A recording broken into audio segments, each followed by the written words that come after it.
estar que meie caber. Meie queda ver que me estime mei, que ens estime mei, d'estar curiós, respectuós, honestes e atentiós. Longo vita l'Acadèmia Gascuna de Bayonne, mil esker deneri, grand mestres a tots. Frank Dolosor EITB-ko kazetaria Baionako Gaskoi Akademiako kide izendatu dute ostiralean Angelun eginiko biltzarrean. Niretzat ohore biziki handia da, aspalditik interesatzen baina Gaskoi kulturari eta mintzairari, baina sekulan nuen pentsatuko gonbidapen hori izanen nuenik. Hizkuntzak ikusten dira maiz, muga bezala, hemen ikusten da zubiak direla. Eta askotan gertatzen da urruneko gauzen berri badugula, elkartasuna ere bai haiekin eta hurbirekoak ez ditugula ezagutzen eta hementxe ditugu Gaskoi lagunak, lagun birakatu garelako azkenean.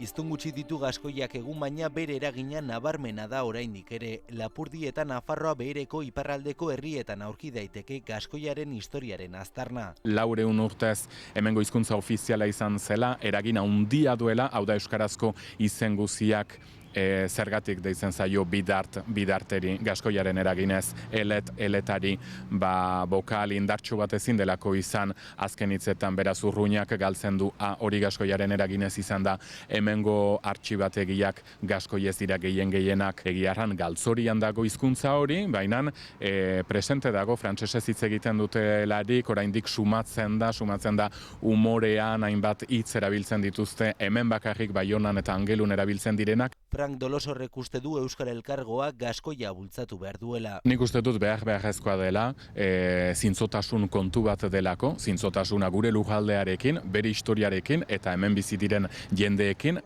Baionako Gaskoi Akademiak 90 urte bete ditu, kide berriak batzen ari zaizkio eta orain arte egin bezala lanean jarraituko dute.